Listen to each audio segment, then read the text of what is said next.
My name's John Henry, and it's my pleasure to welcome you here to tonight's Sheppy Dog Fund Lecture. Tonight we have with us Father Fr Lixey, who serves as the International Director of Patrons of the Arts, the Vatican Museums. On a recent trip to Rome, my wife and I had the pleasure of meeting Father Lixey for the first time and enjoyed a behind-the-scenes tour of one of their conservation labs. Thank you again very much. And that's when I had an opportunity to invite him to come speak here tonight. And this was about 6 weeks ago. So you don't mess around. And here you are. This is great.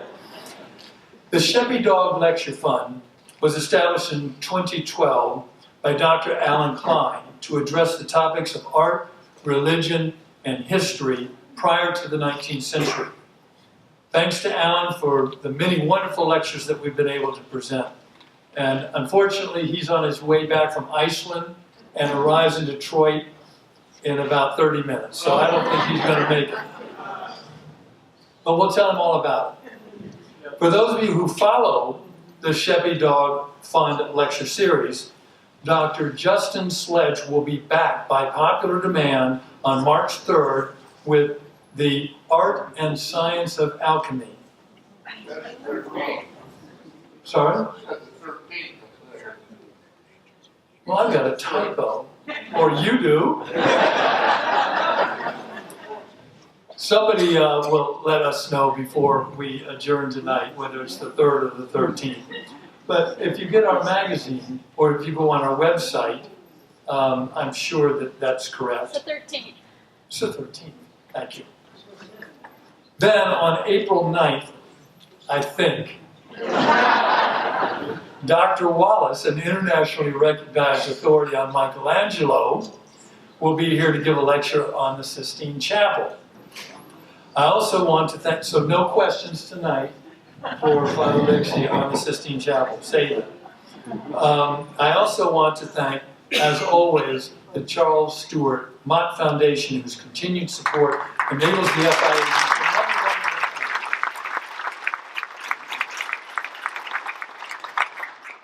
I also want to add, because it occurs to me that many of you are from out of town and may be here at the FIA for the very first time, so we will be keeping the galleries open till 7:30, so you'll have time to cruise around and see why you need to come back and spend more time. So now, join me in silencing whatever you have that makes noise.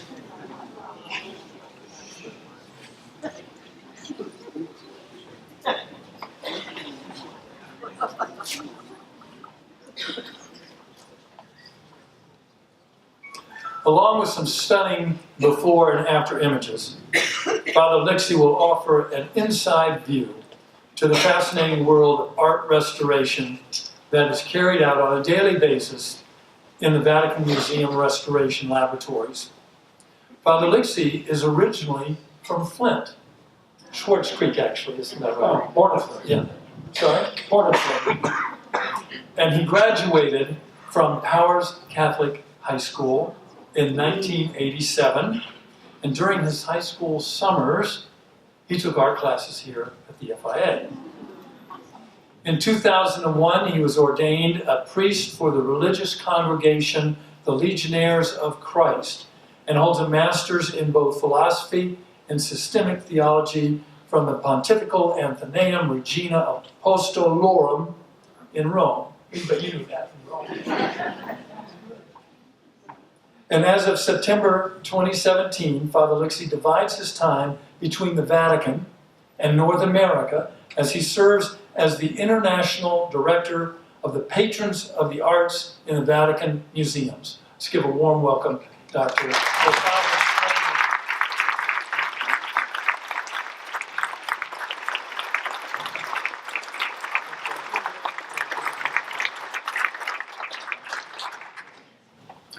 This is great. I've seen not only some of my former professors from high school, but also former lead singer of my rock band in high school as well. There might be a reunion after this stuff. So wonderful to be here. In fact, as John said, it all worked out to be here so quickly. And happy to share with you a little bit of how my life has changed in the last 14 months as I got dragged back to the Vatican for my second time. And nothing to do with my former job, but to do with restoration and preservation of the treasures of the Vatican Museum. So maybe just the first thing I could say is, what is this patron of the arts stuff? Sounds like a great title, right? But what does it mean at the end of the day to be the international director of the patrons of the arts? And it boils down to glorified name for fundraising, right? For the Vatican Museums have a unique origin like no other museum, right? You start with a pope. A lot of museums start with somebody who maybe has some money and they acquire art pieces, right? The Vatican Museum started with a pope who collected artists, right? He had about 100 artists on his payroll, Julius II, we're talking the 1500s, right? He, basically Michelangelo, Bramante, Raphael, just to name a few of the 100 artists he was providing a livelihood for as they would decorate, basically, the apostolic palaces, the Pope's residences, right? And so that's kind of how the museum began like no other. It wasn't really intended to be the whole museum complex to be a museum, but he had his octagonal courtyard or some of his belvedere, his places where he was finding and paying for new pieces that were discovered, right? The Lycon of this first century replica of ancient Greek statue was found, put back together, and so people like Raphael and Michelangelo actually saw this as young artists and would sketch it based on some of these pieces that he was uncovering. So anyway, how do we get to the patrons? Well, just like Pope Julius, who was a patron of artists, the Saint Paul VI, recently canonized, had this vision of bringing contemporary art to the Vatican collection. Right? We have a lot of pieces over 500 years old, some pieces from Egypt, even 2,000 years old. So he said we need some contemporary art. So he sent some people to the U.S. to gather some artists for pieces of art for a contemporary, spiritual contemporary art collection. And there's not a lot of space in the Vatican Museum. So it didn't take long for that gallery to fill up. And so these group of benefactors that helped him to do this said, well, what about restoration? This was the same time the Sistine Chapel was being restored.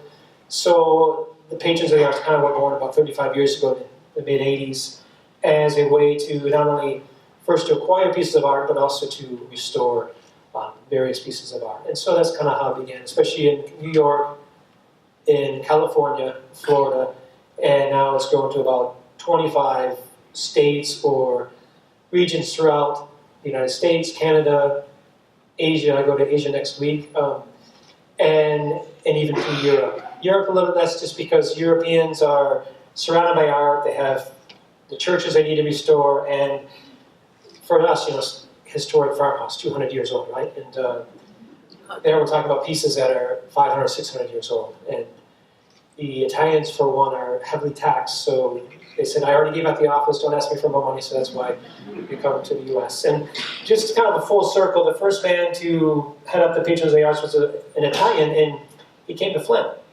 Among his many places that he was lecturing and talking about the patrons was Flint, and John shares me the story about that, and now it's a Flint boy going back to Italy to do this work, which is really fascinating. And this is really what I want to get at, is a lot is fascinating in the galleries, in the Sistine Chapel, to see these pieces, but I found almost equally fascinating is what happens behind the scenes, what happens below these galleries in what we call the restoration laboratories. And so that's what I want to tell you about tonight, is more the wow factor of restoration, which I think is fascinating as much as these pieces are themselves, but how it gets to be restored, how it gets to be revived. And so that's what I'd like to walk you through tonight.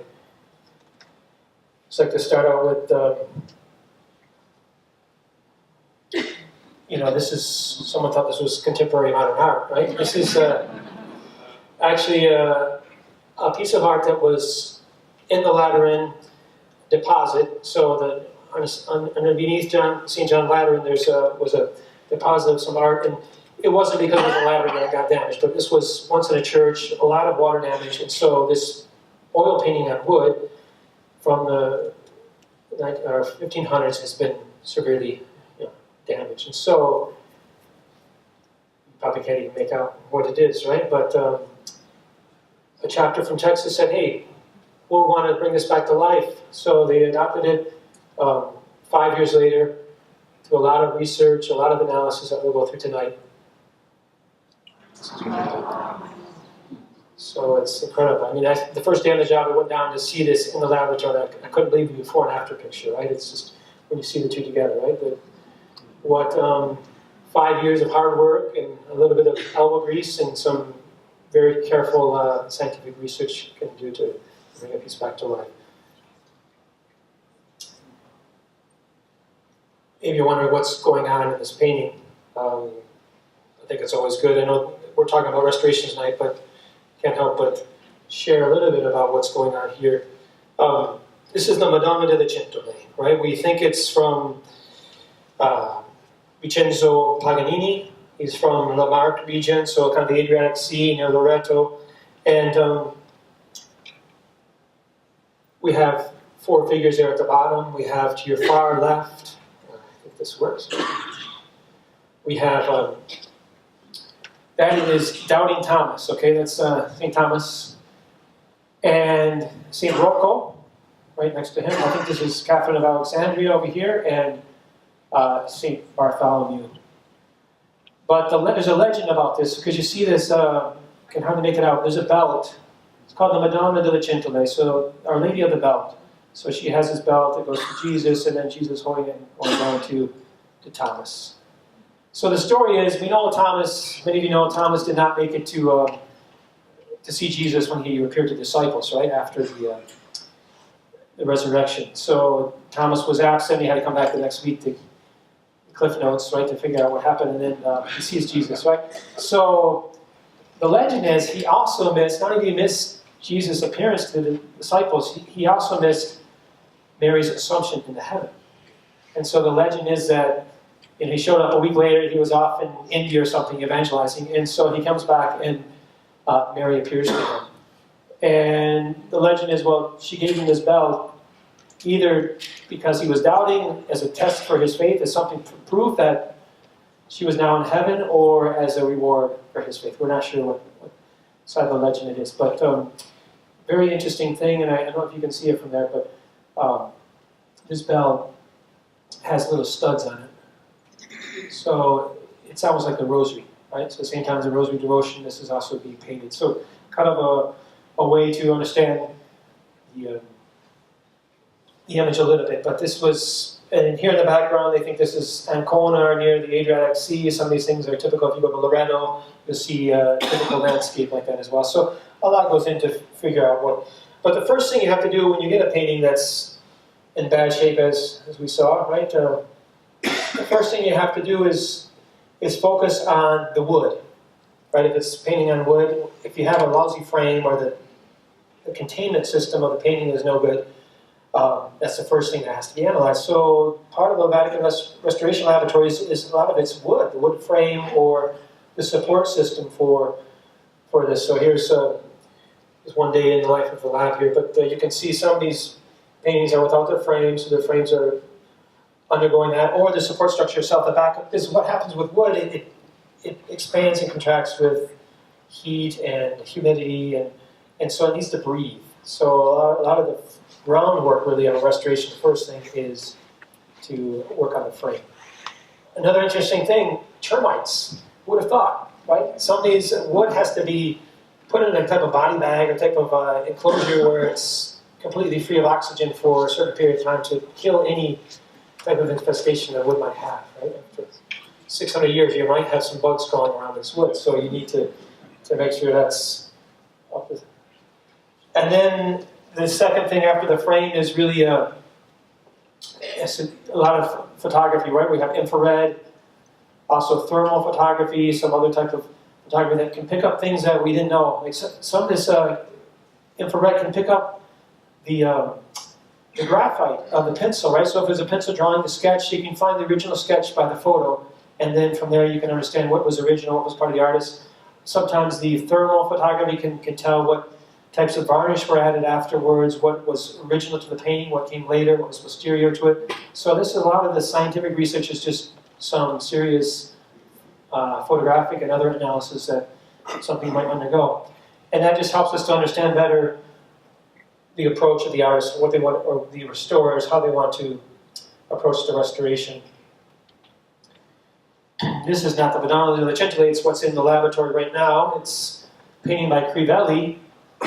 We're not sure which Crivelli, there's Vittorio and his brother, but this kind of gives you an idea, a better idea of, so they start out, all this dark was just the way the painting arrived to us, right? It's all dark from varnish. And so this has already been, the hand's already been restored, part of Mary's face, this side has been restored, this side still has to be done. So you can kind of get a better idea of just what happens when you start getting rid of the varnish and how these colors just pop out. One interesting thing here is when you take off the frame, we could see the original golding, right? It had not changed at all, never touched by varnish. So it had been, the wood frame had preserved this gold foil that was in the back. This is silver, unfortunately, this has been lost quite a bit, so I'm not sure how we're going to restore this, but the gold is salvageable. But this is, so the artists, what do they do? It's a typical type of solvent that is, I don't know I'm not the scientist here, right? But it's typically what they call taco. It's type of a low toxic chemical solvent that helps to remove some of the varnish, right? It's basically trying to take out the varnish without taking off the oil paint, right? And so it's very delicate, very, slow. That's why Madonna delle Centole, one restorer spent 5 years on it. He wasn't doing it every day of the week, 5 days a week, but it was something that took 5 years from start to finish. So you can see how much goes into a restoration project at times, especially if it's as large as that painting is. Okay, it's great when you can work in the laboratory, you have everything controlled, you can set up shop and you have lighting and everything, but try working on the Sistine Chapel, or this is the room of Constantine. So it's one of the papal apartments next to the Raphael rooms. You have this, not too far from the Sistine Chapel. This was the school of Raphael. So you have Raphael's School of Athens, you have Elidori, and you have the next door room is the room of Constantine. In the restoration process, a fascinating thing is they found, I don't think we have it right here, but one of these muses or angels, there's two of them that we believe is Raphael himself. So it's the school of Raphael, but then when they started to do the photography, they started to understand the brush strokes, they started to understand how the fresco was put together, it's al fresco. They believe that there's two Raphael figures in this school of Raphael painting. So it's amazing how 500 years later, the patrons are helping to discover two Raphaels, right? That we didn't know existed before. So that's another exciting thing about the research. It's just not cleaning it up. It's the history. Well, who painted this? What do we really know? And the study comparing that to the Academy of Raphael was able to determine that two of these figures are definitely the hand of Raphael, not his disciples or his school. So this is great, right? We had to do woodwork. We do the work on the frescoes. Sometimes it's oil on wood. But the Vatican Museums are so complex and so vast, right? 7 miles of corridors. We also have things outdoors that need to be restored. We have historical architecture. I mentioned that Julius II, Pope Julius II, had on the payroll Michelangelo, Raphael, and Bramante. Bramante was also working on St. Peter's, right? One of the first architects on St. Peter's Basilica. So he also designed this courtyard at the Bramante courtyard, the pine cone courtyard, named after this wonderful pine cone that was once in front of St. Peter's, bronze, and now adorns this beautiful niche, which is called the Etruscan Tower. Now, as long as I remember the Vatican Museums, which isn't that long, but a brother seminarian studying in Rome, it's always been this putrid, burnt orange color, right? And so we thought, right? It turns out that this was a color that was popular about 300 years ago. It was very easily accessible. A lot of Rome was painted this color, right? It hides a lot of stain very well, but it was not the original color. This was brick with plaster on top, and This is the original color. So if you've been to the Vatican, it's been a long time since you've been to the Vatican Museums, you're going to be surprised, right, to see this new courtyard that you didn't know existed before. So the patrons of the arts are also working to restore these walls, these 4 walls of this courtyard. So it's not just about painting, it's also historical architecture. The whole city of Rome, they see St. Peter's Basilica, and then they see this. This is part of the skyline of Rome. So the skyline of Rome is also getting a facelift, thanks to the patrons, thanks to their historical research. And to sit or stand on this Etruscan tower is like a view like no other. I recommend it. It's not open to public, but I might get you out there sometime. And we hope, we're doing the research here. This, you can see, this is it looks like there's an archway there, right? This was once an open, and this was all the terrace. So this was the papal promenade, right? The Pope would walk from here's where the Vatican is, here's the St. Peter's, and he would walk across here to the summer residence, right? This whole was all designed for, and this was the door. So we're hoping actually to bring this terrace back as well, which has a beautiful view of Rome and the Vatican Gardens. So this is also the challenges of restoration, right? To figure, and to do this as well, they're going back to the original ingredients of plaster. So they're using milk. Milk is part of the sand and other things that go into plaster, but where are they getting the milk? From the papal farm at Castel Gandolfo. We have cows, and so the papal cows are providing the milk for this restoration as well. So you can see the before and after, right? Incredible. And it is complex. It's not just, a paint job here. You can see these cornices have to be restructured. Some of them have fallen off, and so they're, it's a delicate work as well as just the color. But you can see the contrast is incredible. So one more reason to get back to Rome. Okay, this is a sarcophagus. Some of these are maybe from the 1st or 2nd century if they're Christian, right? AD, but not an easy thing to clean, right? You just can't. How are you going to clean that? How are you going to get in all those nooks and crannies, right, in there? Well, how about algae? Do you ever think of, you remember like a fish aquarium? Sometimes they have those algae heaters right inside. Well, there's actually an algae that you heat up and you cover that with like a clear plastic algae. It hardens, you pull it off, it pulls off all the grime and the dirt of the crevices. So there's things like that. There's rice paper, Japanese rice paper is also used on a flat surface, but I've seen them, like, it's like a, oops, but the before and after here you can see is, and sometimes they do have to take a laser to get some of the brown rust spots off, but a lot of biorestoration takes place in the Vatican, which is great for the restorers because they don't have to use all these toxic chemicals, but also the marble itself has, algae is a friend of marble, right? There's no damage there. So I was fascinated to find that there's a lot of biotechnology also that comes into play in the restoration process. Right? It's like, I've never seen anybody just throw yogurt on a painting and see what happens next day, but they do some similar concepts that are at work in some of this biotechnology. Okay, we have the ravages of time, but we also have 6 million people a year going to the Vatican galleries. So every now and then, one of those 6 million people was not told by their parents not to put your hand in the dog's mouth, right? And so this 1st century sculptor, right? So we're talking about something that's 900 or 1900 years old. Suffered, somebody put his hand in it off and pulled the jaw off. Right? So, poor doggy, right? So we also have to deal with these type of things. The famous Pietà, right, where someone took a hammer to the Pietà. They picked up every single piece of dust from the marble to put that back together, right? So you can't tell it's been somebody took a hammer to the Pietà, but we do have to deal with 6 million people coming through, sometimes 27,000 people a day, which also is why we have a team of 6 restoration labs, about 200 restorers working either full-time or also by a contract based on the project that's being undertaken. Restoration goes beyond the Vatican walls. We are restoring the frescoes of the Holy Stairs. So the Holy Stairs have these beautiful frescoes also from Paul Brill from the 16th century. So those are also being restored by the Vatican Museum restores. There's a team of them working on those. Sometimes we work at St. Paul outside the walls. There's frescoes in the sacristy. We just, one of the chapters from DC has helped us to restore.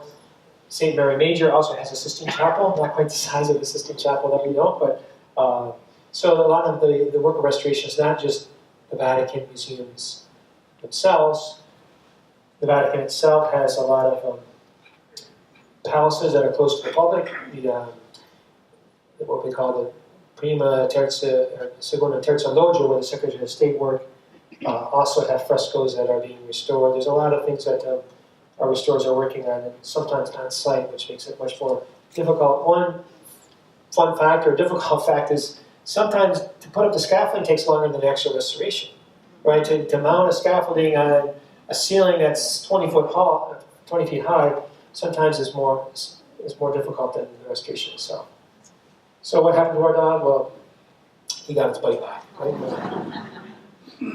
And while we were doing that, we also did some restoration on cleaning of the piece itself. This is just a man in the marble restoration lab using a laser gun to remove some of the rust and things from marble that's difficult to get off with algae or other stuff. So we have lasers, we have biotechnology, and just sometimes just hard work. Elbow grease, so there's a lot of TLC, right? You see a lot of them with what seems to be either a cotton ball or a cotton swab, and they're just slowly going after at a painting in a very meticulous way. All right, historical reservation plays a part, and I just walked the gallery with John Henry before, and we were talking about a piece of what we think might be the Mary of the Annunciation, which she has a hand that was part of the original, but the history going back, we were able to figure out that that hand wasn't part of the original. And so, well, this is Canova's Perseus, right? And the Greek mythology talks about Perseus will, if he cuts off the head of the Medusa, he'll be spared from becoming turned to marble, turned to stone, right? And, but when the restoration process began, the head of Medusa, which is just kind of hanging by a metal nail here, was facing, they were making eye contact, right? So everybody thought that's the way it was, right? But it turns out this is not that ancient. It was from the 1800s, Canova.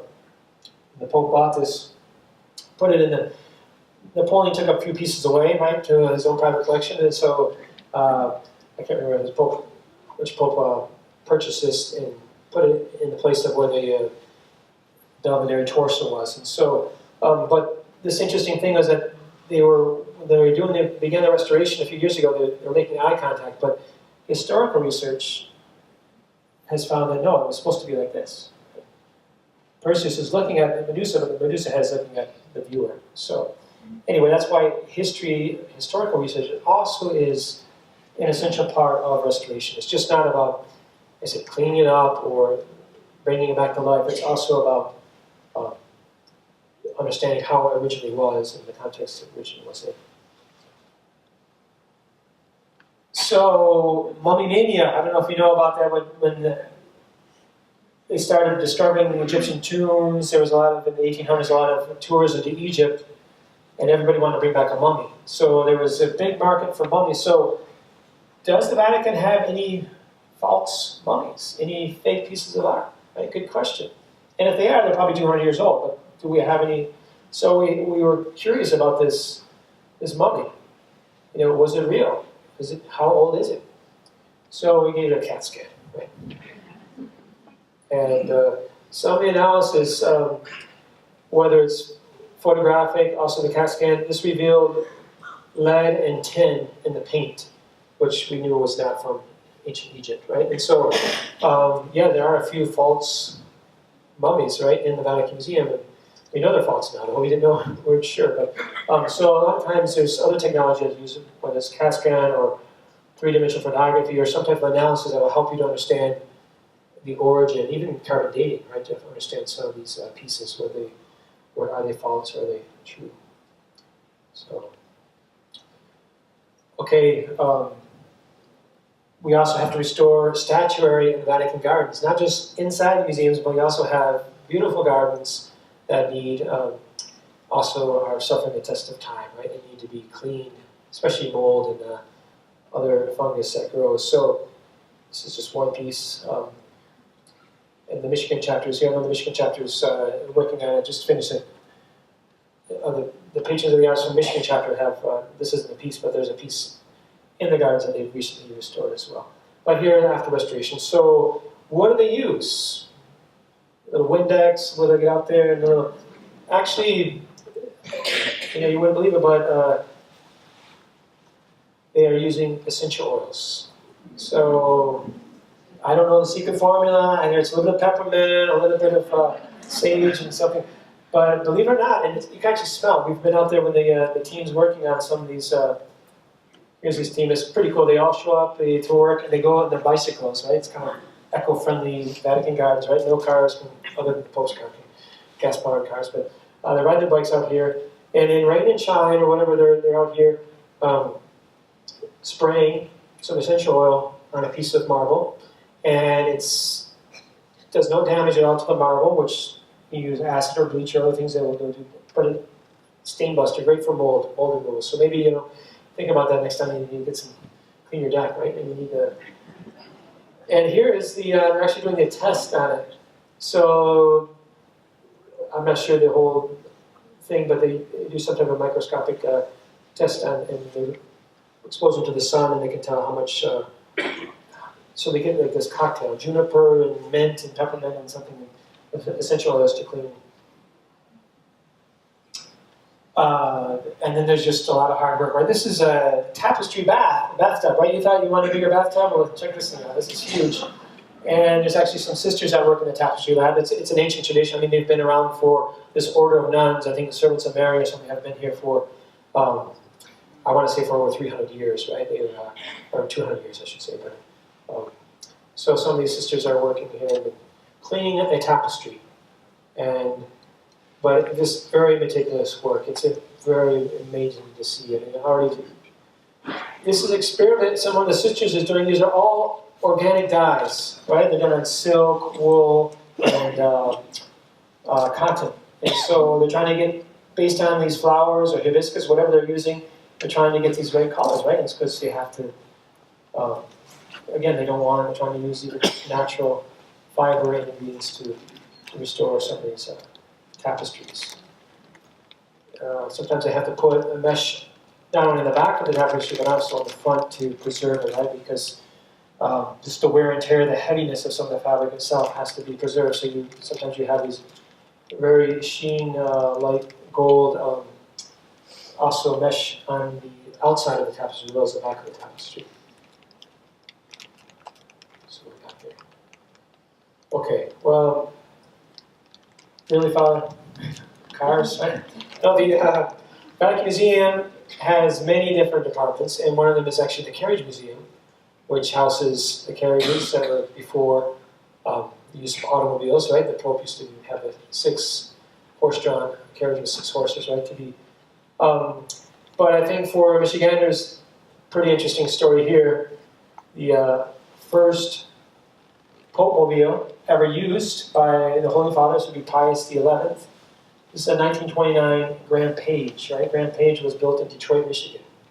So the first automobile, when the Pope made the switch from horse-drawn carriage to a car, he turned to Detroit. That was actually the Grand Page brothers themselves. They were made knights for their philanthropy through the Catholic Church. I'm not sure. They're from Indiana. The Grand Page was bought out by Dodge and later Chrysler. But this little guy, 1929, this Chivu, right, this state of the Vatican City, #1, has over 23,000 miles on it. So this was the Pope's favorite. Even after he got his Mercedes and other things, he stuck with the Grand Page. He liked it not only Pius XI, but Pius XII also liked to go out in his Grand Page. It was black, it was very discreet, it had a convertible top so you could put the top on as well. But this, of all the cars in the papal collection, this has the most miles on it. But it also is in need of restoration. This is getting a little cracked. So restoration is typically done in the Vatican. So do we want to take this to the papal garage, or do we want to bring it to the United States, right? So a dream of mine would be to bring this to the US. I know one place in particular, but I have a few people in mind who would like to bring this back to life. Why to the US? So we could take it on tour, right? I think this would be pretty neat too, especially for Michigan. Flint would be a great place, right, to bring a papal car.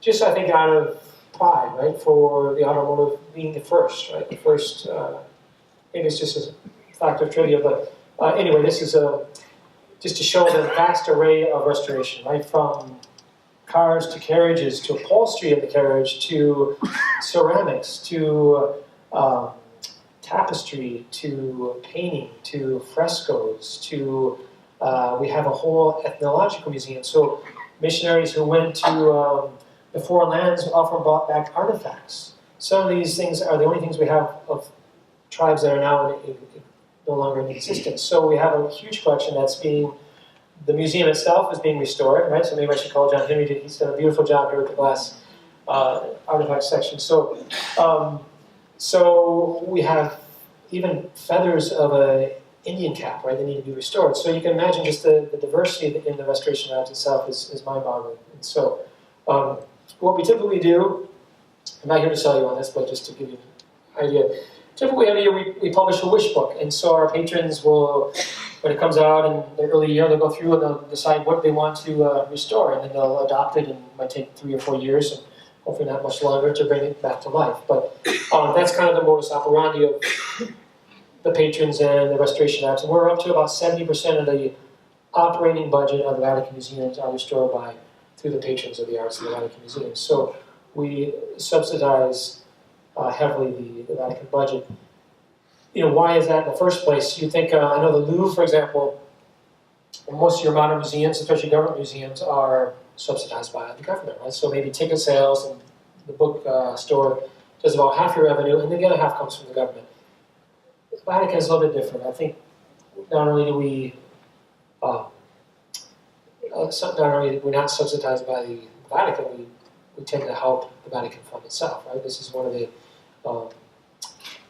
sources of income for the Vatican as well as the Vatican Museums, without being too costly. But so a lot of times the restoration won't get done unless it's presented more as a wish, right? And if the funding comes, the project gets adopted and gets restored. So that was just a little bit of the world of restoration in a very brief way. But I think it gets you maybe excited to go back, right? You haven't been, but also to maybe even go online and see some of the virtual tours of the museums. But for me, it is incredible. They often ask me, what is my favorite piece of the whole Vatican collection? And I just think my overall favorite piece in Rome is the Pietà. So I have to go to St. Peter's Basilica, which is technically in Vatican City, but not in the Vatican Museums. But I think Michelangelo, for all the hype about the Sistine Chapel, which is incredible, or the Pauline Chapel, which is not open to the public, his last 2 frescoes, I find his masterpiece really to be the Pietà. And he himself, right? I'm a sculptor, I'm not a painter, right? And so he was kind of beguiled or forced to paint when his real medium has always been marble. And you even see that. When you look at the Sistine Chapel, you see he's not, a lot on the background, he's taking away form. He's just the figures themselves and very little landscape or very little extra pieces. So I just wanted to end with Pope Francis, right? I think, and I think it pertains to the same quote. We know Pope Francis tends to be very much have a big heart for the poor. And one of these reporters once asked him, well, hey, Pope Francis, why don't you sell Vatican treasures and raise some money and solve world hunger, right? So, typical of Pope Francis, right? He said, always leaves you. He said, even the poor have need of beauty.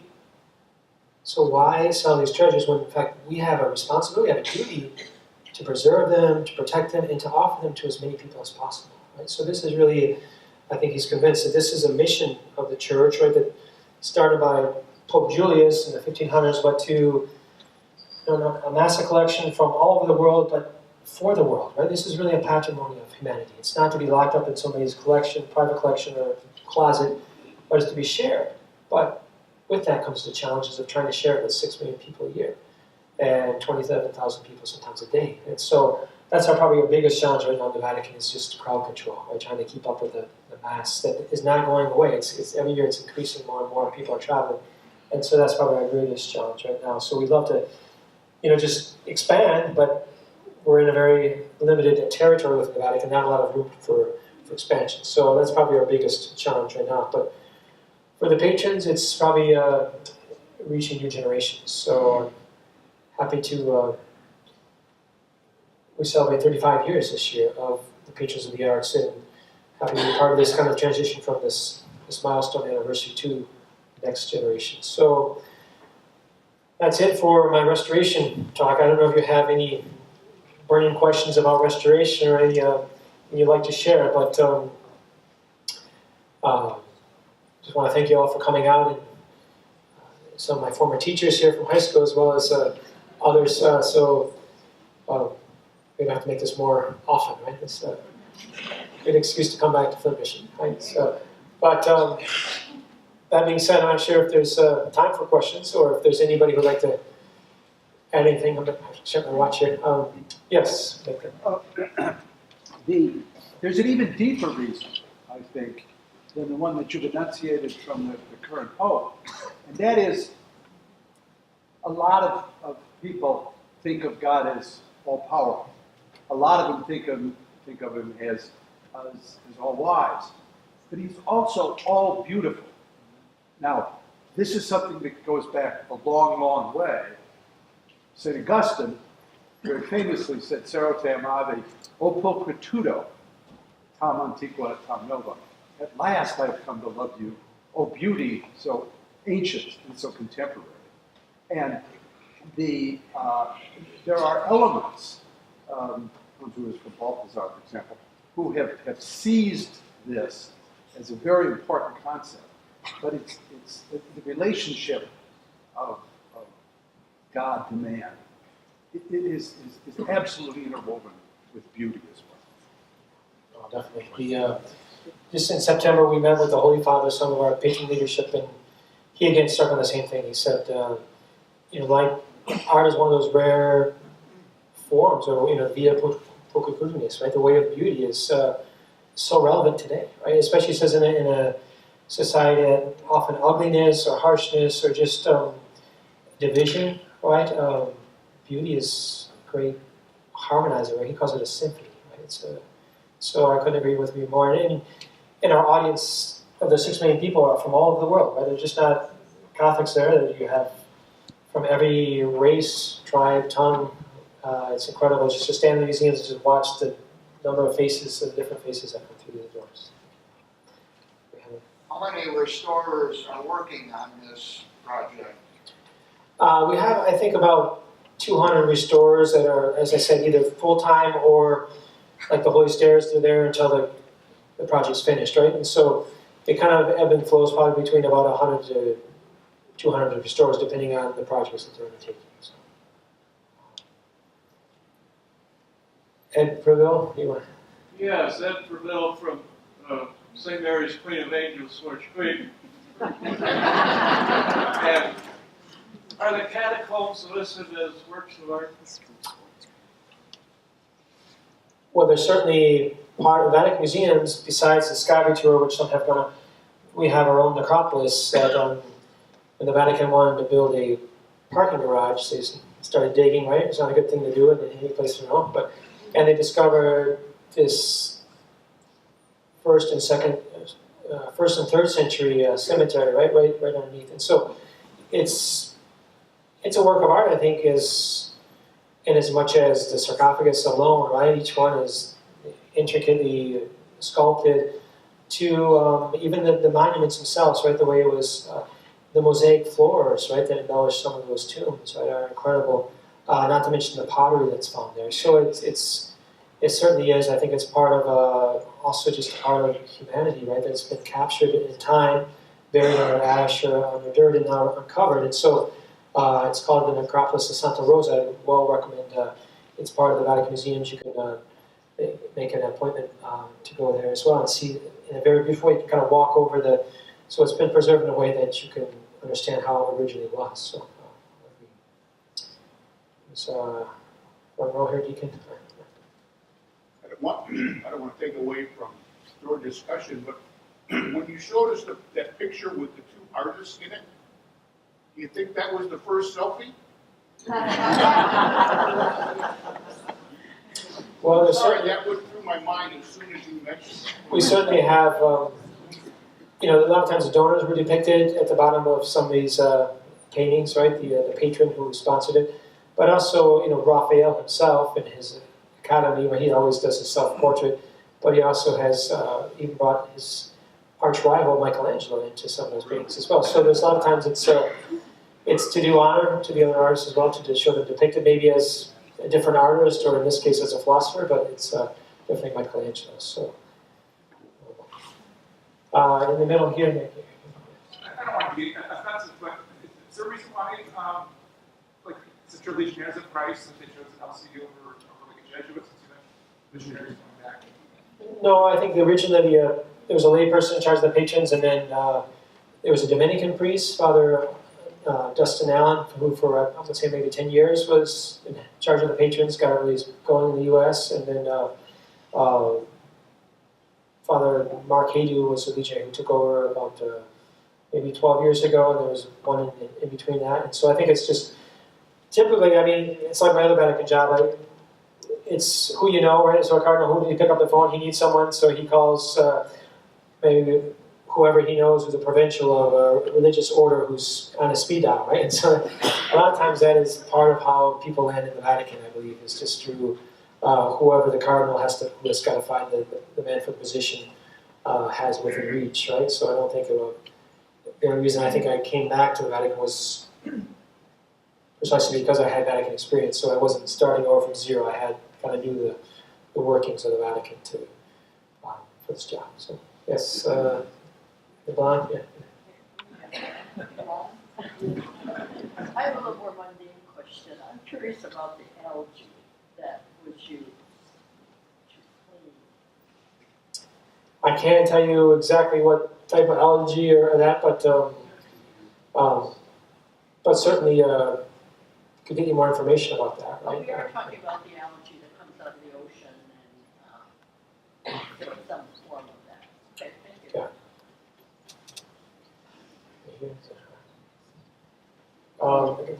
It's dark. I can't see. Yeah, you with the.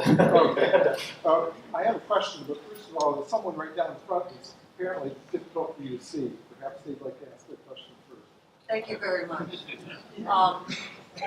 You have very eloquently described the tedious process, the very delicate process of restoration and cleaning.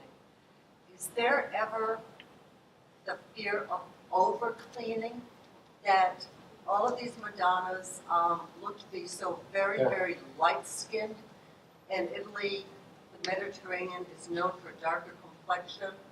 Is there ever the fear of over-cleaning? Definitely. I think as far as schools of restoration, schools of thought of restoration go, the Vatican is very conservative. Just want to go back to the Madonna della Cintura, because you see where you don't know, I mean, one thing is to scratch off more than you want to, right? But the other thing is where you don't have any idea really what should be there, right? We tend to leave it blank. Some restorers might fill in the blanks, right? And so, sorry, I have to go all the way up to the beginning here.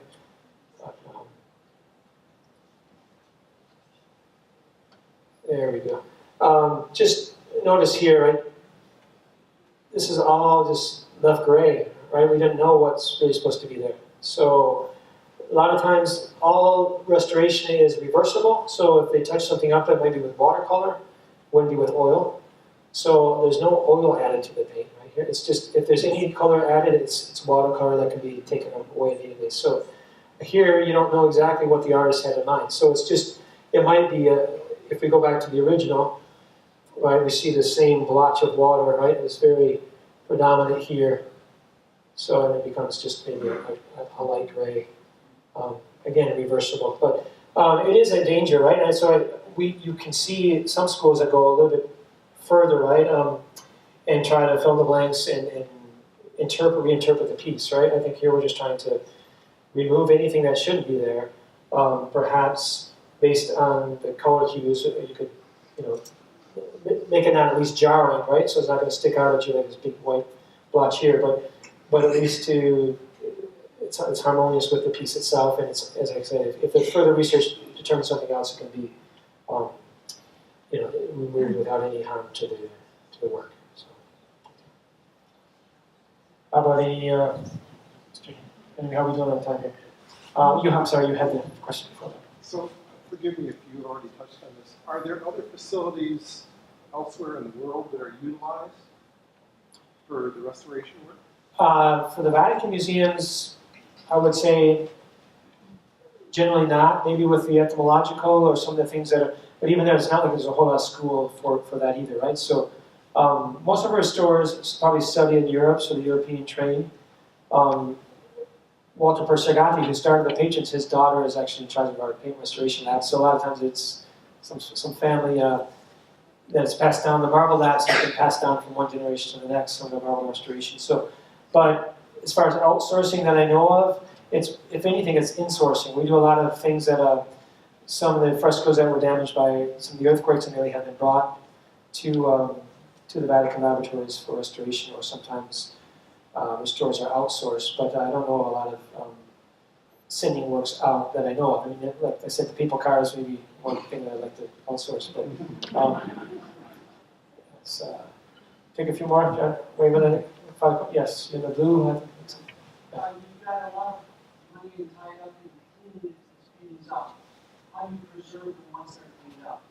That's a great question, and it's probably the million-dollar question that I'm finding as the year progresses. Is just you can't put something in an environment that's going to just not help with long-term conservation, right? So not all the galleries in the Vatican Museums are air-conditioned, right? We don't have, but that's also, they've been there for 500 years and they've survived until now too, but that's not to say it's okay. It's just that is one of the biggest challenges, is to get all the galleries, the climate control of all the galleries, especially humidity, and then just human, the Sistine Chapel is very highly monitored for just human traffic, right? Because we do, we're not always the best thing for the fresco, right? So our breath, so that is monitored, but not all the galleries have been, I would say have been modernized or brought up to speed. And that's probably our biggest challenge going forward, is to get all the galleries to be in state-of-the-art climate control. And then just people, right? Pieces are exposed. I mean, unfortunately, the Pietà now is behind glass, so you can't get up close. You can't see it. It's a shame, right? It really should be accessible, but it also is always a factor of 6 million people that one might, do some damage to some of the pieces as well. So, great. Yeah. Hi, Kristen Stevenson. I'm on the St. John Manning. So, how does the historical research influence potential changes, and is there a process for improving those changes? Well, I think that's sometimes boils down to the curator, sometimes to the Repeat the question. museum director herself, right? I'm sorry, she was asking about how, and to what extent does the historical research change, right, the piece, and who decides, right? Who ultimately decides if it should be changed or not, right? I think it's a question, right? And so, now we saw the Perseus, right? The head, okay, historic research shows, no, this was originally, I don't know if it was a sketch or whatever they, so, okay. If we know exactly how it is, we're going to change it, right? But where it's maybe not 100% sure that, I think that's why, at least when it has to do with a painting or something, maybe say you didn't know who this guy was at all, and you wouldn't just paint anybody's face there, right? At least the Vatican wouldn't just put, assuming that, oh, this could be, unless, even if there was overwhelming evidence. But so I don't know if it's probably beyond my pay raise exactly, the criteria they use for that, but I would say that at least the Vatican's approach is very conservative when it comes to that type of restoration. But my point was just that it all comes to play, right? You don't have one isolated restorer working in a bubble. I mean, they're all working together. The whole process is reviewed. Even the director and the others have to take buy-in every step of the way. So the curators often use, and then they have to report to the director. Right? So, yes, Mr. Hinton. How many chapters of Patrons for the Arts of the Vatican Museums are there? How are they formed? And if any of us wanted to get involved in participating in a restoration project, how do we go about it? Okay. We have about 25 chapters around the world. I would say 17 in the United States, North America, Canada, and the US. We have a Michigan chapter, we have Illinois chapter, and almost every major city has a chapter. I think it was just word of mouth. Obviously, we started in New York, California, and Florida, I think, simultaneously, but then they've, little by little, have grown over time. I don't know the history of every chapter. John Hale, who is our president of our, chair of our Michigan chapter, is here tonight. John, I know you're in the crowd somewhere, but yes, John Hale. Okay, so great person to talk to if you want to become, you don't even have to go to the website, you can go right to him, right? But we also, the website, I think, would be one way, right? You can go online just to see patrons, VaticanPatrons.org. You could just Google search that, and we have on our general webpage every chapter listed, right, with a link to their webpage as well. So, and it's really not a whole lot. I mean, you think, well, these must be people who are writing huge checks, but to be a member, single individual, $600 a year membership, but all that membership money combined by 25 chapters can do incredible things, right, over time, especially if you repeat year after year. So it's not, I think, where else can you write a check for $600 and impact 6 million people a year, right? I mean, that's, very few people could probably do that, right, with a $600 check. So I think that's not to say it's, and then there's perks that come with that when you go to Rome, etc. There's pilgrimages, but I think John could field any questions as well, but look us up online, it's great.